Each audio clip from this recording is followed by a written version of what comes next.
Welcome back to Nick Lenz's Comic Corner Classic Known Classics. This is episode number 2671. It was shot in 1965. I got two event trades, and both the first release of traded one. The first one is the start of a brand new series, brand new volume. They just started last year, believe it or not. I just got my hands on the first trade for this one. We have Savage Avengers, Volume 1, which is called Time as a Sharpest Edge. We have a brand new writer of this book, David Prepis, which I believe this is like one of the two books he's done for Marvel since he's come into Marvel, because he also did the last two issues of Fantastic Four, the volume that Dan Slott worked on, but he left, but he worked on the last two issues, and then they got relaunched on one last year. And it was a tie-in to A+X Judgment Day. This book, but basically, it's kind of, you have a clear focus of a team from the start of this. You have Conan the Barbarian, Daredevil, you have Elektra Daredevil, Agent Venom, Weapon H, and Cloak and Dagger. And of course, with Conan being chased by Deathlock. And the whole purpose of this is basically, they're on the run for him because they want to kill him because apparently he wanted for crimes against the time stream. All because he dare go to the future. And they go back in time to his time, and they're for like two issues, and then they see arrival on an enemy of his. One thing I do appreciate though is that the interior part of this is like similar to that one. You have Carl Magino doing the artwork for the interior. The cover artwork is done by Lenz's friend Yu and Sonny Gunholm. Yeah, so, and by the way, these issues here actually be the end of Conan the Barbarian in Marvel Comics. Yeah, this is the end of his time. So he's basically in present day fighting at a temple.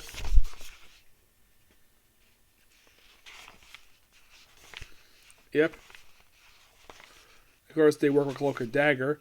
By the way, Agent Venom gets involved with by the way, they also join by the Black Knight. And no, is that the female Black Knight? It's the father, Dan Waltman. Yep. So yeah.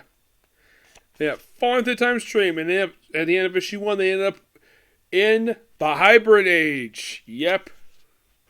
And then of course, apparently Devil Dinosaur has fallen up back in time for reasons. Yep. Yeah, Devil Dinosaur.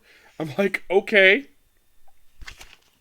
Apparently, Devil Dinosaurs have joined in the past for reasons. Yep. And of course, you actually have Weapon H trying to turn to his Hulk form, and then he turns red and grows wings. Yes, he says this due to the area. And here he's partnered up with the Black Knight, and of course, Flash Thompson is hooked up with Cloak, not Cloak, Dagger. I'm like, a beautiful blonde. Is he gonna kiss her? Yes, he does. I'm like, dude, Flash, like in the Secret Avengers book, he hooked up with Valkyrie. And I hooked up with Dagger, Cloak and Dagger. Yeah, they're in the Hybrid Age from the end of issue 1 into the end of issue 5. Yeah, and who this Deathlock is will surprise you, to say the least. So, at the end of issue number 3, it's revealed that this Deathlock is actually Miles Morales. Yes, this Deathlock is Miles Morales. Apparently it's from an alternate future. And of course, they also did with Set. It's really fun stuff. We also see PS appearance here by Ironheart. Yes, Ironheart. Apparently, it looks like something like Army of Darkness in here. Really fun stuff here. And of course, basically, Conan himself, well, he gets freed.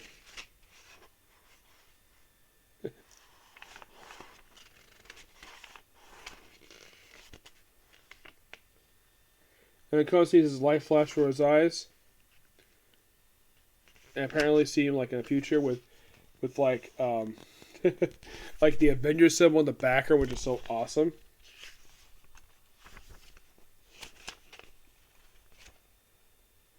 And then, of course, Conan dies. Like, we see Conan, like, he's, like, in the past. He's, like, back where he was. And as the rest of the Savage Avengers, they end up in... Yeah, it's like, there's something wrong with this place. Yeah, nothing wrong with something inhibitors to fix. And Deathlock's like, who? Gotta admit, never thought I'd see a set in Deathlock before.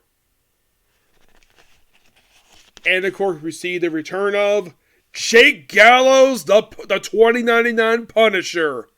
What? Yes. He says, name's Jake Gallows. People call me the Punisher. Now you're gonna tell me who the shock you are? And that's what happens here. Awesome. I even tweeted basically the writer of this book. Even he appreciates my praise for how awesome this book is. I give this a 10 out of 10. It's really awesome. You're probably thinking, why the heck is Conan dead? Well, there's a reason for that. And the reason is because Marvel lost the rights to publish him. Yep, they lost the rights to Conan. For reasons. I don't know what happened. They got him back only just a few years ago, and now he's gone. That was the last time I could think it appeared in a Marvel comic book. He has appeared since then. Next up, what we have is A+X. A+X equals awesome. This collects the first 6 issues of the series. And oh boy, we have every single story guide and artist. And these are your writers. Dan Slott, Jeff Loeb, Chris Botchlow, Pierre David, Jason Aaron, Carrie Andrews, Jay Sotor, Karen Inman, Karen Gillian, and Mike Costa. With art by Ron Garney, Dale Cowan, Chris Botchlow, obviously, because he writes and draws the artwork here, Mike Del Mundo, Paco Ferry, Billy Tan, David Lopez, David Lacroix, Joe Bennett, Gustavo Capacali, and Stefan Castal. The cover art. First issue was done by Dan Cal and Marl Horley. 2 was done by Chris Bosch and Tim Townsend. These two level working together. Paco Ferry and David Currow, that's issue 3. Carrie Andrews, that's issue 4. David Lafitte and Jim Cummings, issue 5. Issue 6 by Gustavo Capacali and Rain Benito. Now, there are multiple different teams, of course, this entire book. In the first issue, we have a team between the Hulk and Wolverine. Makes total sense. And the other is Captain America and Cable. Here's the thing with Captain America and Cable. This story is a Dan Slott story, which is strange because at the time he was writing Spider-Man. Yes. So, this is Cable going to World War II. Yeah. This story is just pure fun. Yeah, good class. It feels like a Cable guest story and a Captain America story go with work together. And then, of course, we have the Hulk Wolverine story where the Avengers Tower in New York. And, of course, not like I said, all of a sudden they run into Omen Logan and Mesmero. Yes. Okay. And, of course, Hulk and Mesmero do not like each other at all. And, of course, they fight. It's absolutely really fun story, this one is. Yep. And, of course, they go back to the future where apparently the person in the White House is none other than the Red Hulk for some reason. And it doesn't go anywhere. The second one features a team between Black Widow and the Rogue. And the other one was Iron Man and Kitty Pryde. This one is quite hilarious. So the first one is like you have Natasha team with Rogue, formation, and basically we had the most interesting moment happen here. Like, okay, in order to deal with a sniper, because apparently Rogue is not a sniper, so Black Widow voluntarily kisses Rogue on the lips. Like, yes, you do. Oh.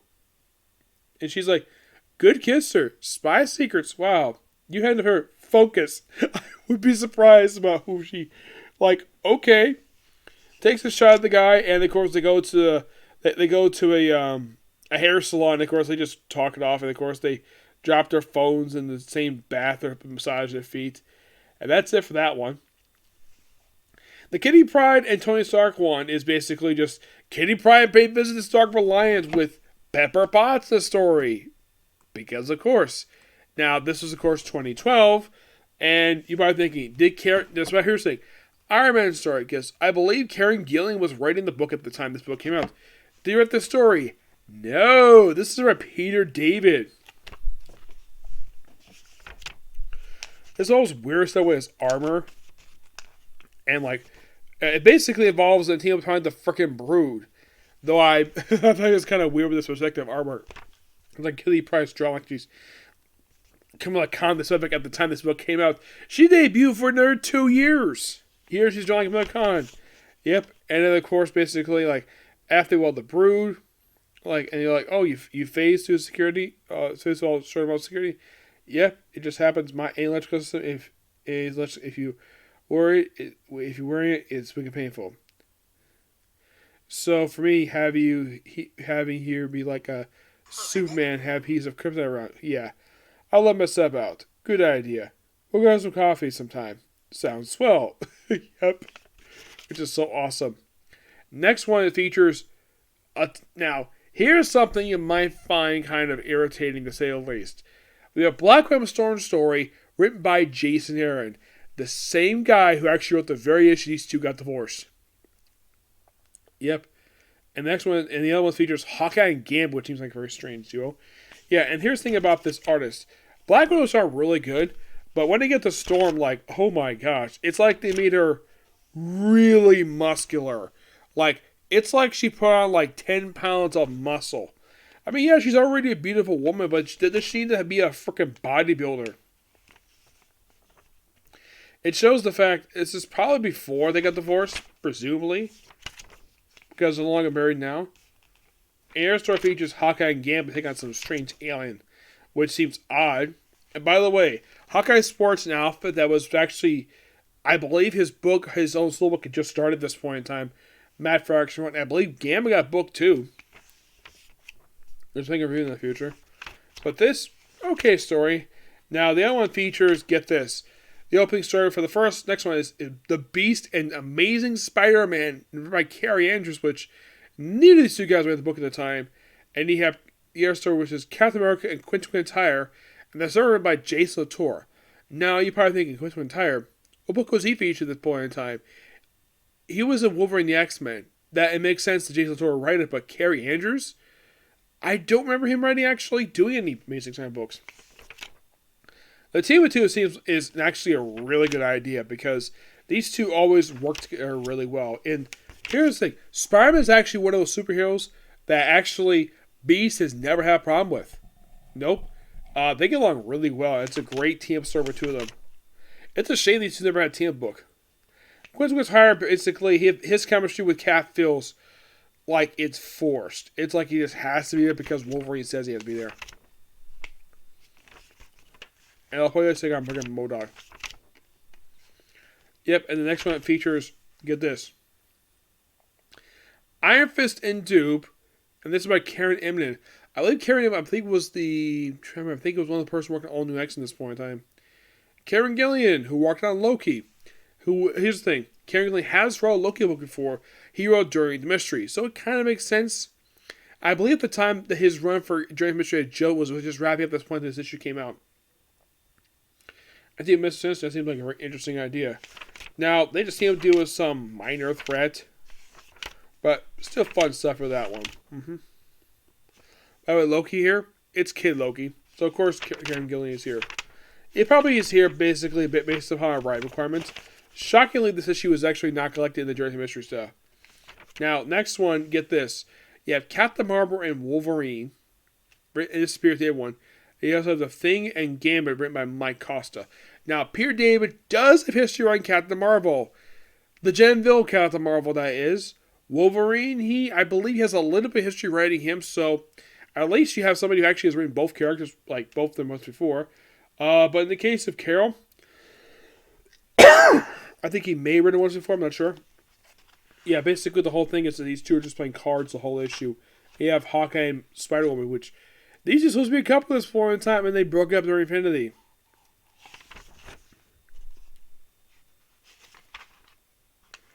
They're probably playing cards. They're attacked by the people called The End. And look like something's turning bad. Nope, you just play cards with them. And then you have more of the card stuff with the thing. Is it take place before thing? Oh yeah, take place before Mad Fractions run, obviously. And Gambit's here to play a game of cards, and feels like a very good Gambit story. But this book, just really good. Surprisingly, Local Library System does not have the other two books, the other two volumes, mind you. This book only lasted 18 issues. It's a great idea for a book, and the only reason why I did just to strengthen the relation between the X-Men and Avengers. And it's surprising this book managed to last 18 issues because, with the exception of the first one, Marvel Team Up, it seems that any time there's a team book around, it doesn't stay around very long. Like, if you want to think basically who'd be like great for a team up series per se, I'd say it's Spider-Man and the Beast. Because I love the stories featuring those two. Another one really good, Kara and Wolverine. Yeah, that might be really good.